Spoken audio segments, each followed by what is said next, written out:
రాష్ట్రంలో టీపీసీసీ పూర్తి స్థాయిలో ప్రక్షాళన దిశగా ఆ పార్టీ అధిష్టానం ఫోకస్ పెట్టింది.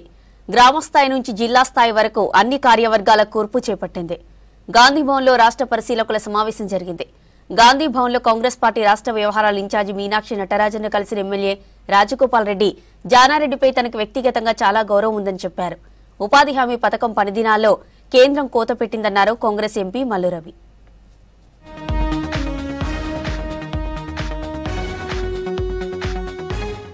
హైదరాబాద్ గాంధీభవన్లో PCC chief Mahesh Kumar Goud, PCC అబ్జర్వర్లతో సమావేశమయ్యారు. ఏఐసీసీ ఇన్ఛార్జి మీనాక్షి నటరాజన్ డీసీసీలు మండల పార్టీ అధ్యక్షుల నియామకంపై చర్చించారు.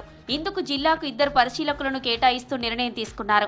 మండల అధ్యక్షుడి ఎంపికకు 5 పేర్లు, బ్లాక్ కాంగ్రెస్ కు 3 పేర్లను పీసీసీకి ఇవ్వాల్సి ఉంటుంది.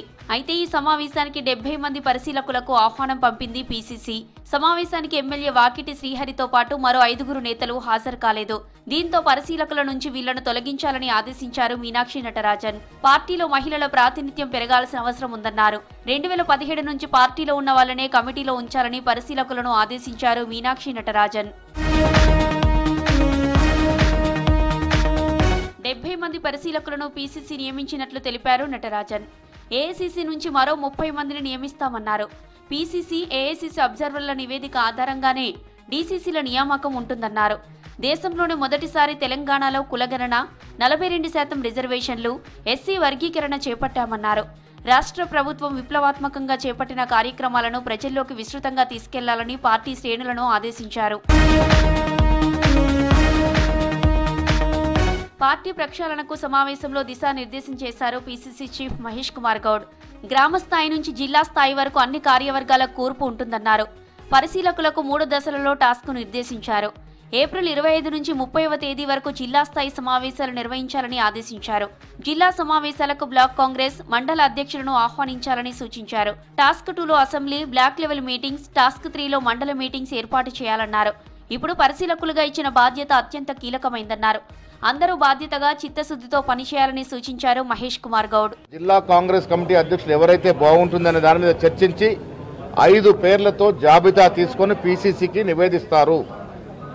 ఆ 5 పేర్ల నుండి గ్రామ కమిటీ అధ్యక్షులు, మండల కాంగ్రెస్ కమిటీ అధ్యక్షులు, జిల్లా కాంగ్రెస్ కమిటీ అధ్యక్షులను ఎంపిక చేయడం జరుగుతుంది. తుదిగా జిల్లా కాంగ్రెస్ కమిటీ అధ్యక్షుల యొక్క ప్యానెల్ని ఢిల్లీకి పంపడం జరుగుతుంది. ఏఐసీసీ ఖర్గే గారి అనుమతి ఇచ్చిన తర్వాత జిల్లా కాంగ్రెస్ కమిటీ అధ్యక్షులు ప్రకటించడం జరుగుతుంది. కాంగ్రెస్ సీనియర్ నేత, మాజీ మంత్రి జానారెడ్డిపై తనకు వ్యక్తిగతంగా చాలా గౌరవం ఉందన్నారు మునుగోడు ఎమ్మెల్యే కోమటిరెడ్డి రాజగోపాల్ రెడ్డి. ప్రస్తుతం జానారెడ్డి గురించి తాను ఎక్కువగా మాట్లాడనని చెప్పారు. మంత్రి పదవి విషయంలో అధిష్టానం పెద్దలకు లెటర్ ఇవ్వకుంటే బాగుండేదని చౌటుప్పల్లో తాను చెప్పారన్నారు. హైదరాబాద్ గాంధీభవన్లో కాంగ్రెస్ పార్టీ రాష్ట్ర వ్యవహారాల ఇన్ఛార్జి మీనాక్షి నటరాజన్ను మొదటిసారి మర్యాద పూర్వకంగా కలిశానన్నారు రాజగోపాల్ రెడ్డి. మెంబర్ ఆఫ్ పార్లమెంట్గా మేము ఇద్దరం కలిసి పార్లమెంట్ సభ్యులుగా ఉన్నాం కాబట్టి మన ఇన్ఛార్జికి వచ్చిన తర్వాత ఒకసారి కూడా కలవలేదు. కానీ మామూలు కలిసి పార్టీ నిర్మాణం గురించి ఇన్ఛార్జీలు ఎవరెవరు నేస్తారు, జిల్లాల వారికి అవన్నీ విషయాలు చెప్పింది. మంచిగా పార్టీని రివైవ్ చేయాలి, పార్టీని ఇంకా స్ట్రాంగ్ చేద్దాం, లోకల్ బాడీ ఎలక్షన్స్ వచ్చే లోపల కాంగ్రెస్ పార్టీని ఇంకా బలోపేతం తయారు చేయాలనే దాని మీద నా సలహాలు సూచనలు చెప్పిన. తప్పకుండా యాక్టివ్గా నన్ను కూడా ఇన్వాల్వ్ కామన్నది. రేపు జిహెచ్ఎంసీ ఎన్నికల్లో కానీ ఫ్యూచర్లో కానీ కాంగ్రెస్ పార్టీలో యాక్టివ్గా పనిచేయాలని చెప్పి నిర్ణయం చేసుకున్నాం. అంతే.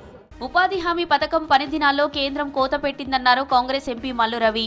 బడ్జెట్ తగ్గించి పేద ప్రజల పొట్ట కొట్టిందని మండిపడ్డారు. బీజేపీ పాలనలో పేద ప్రజలు ఇబ్బంది పడుతున్నారని ఆవేదన వ్యక్తం చేశారు. కేంద్ర మంత్రులు కిషన్ రెడ్డి, బండి సంజయ్ రాష్ట్రానికి నిధులు తీసుకురావాలని డిమాండ్ చేశారు మల్లు రవి. ఉన్న బడ్జెట్ నే దానికి తక్కువ చేశారు.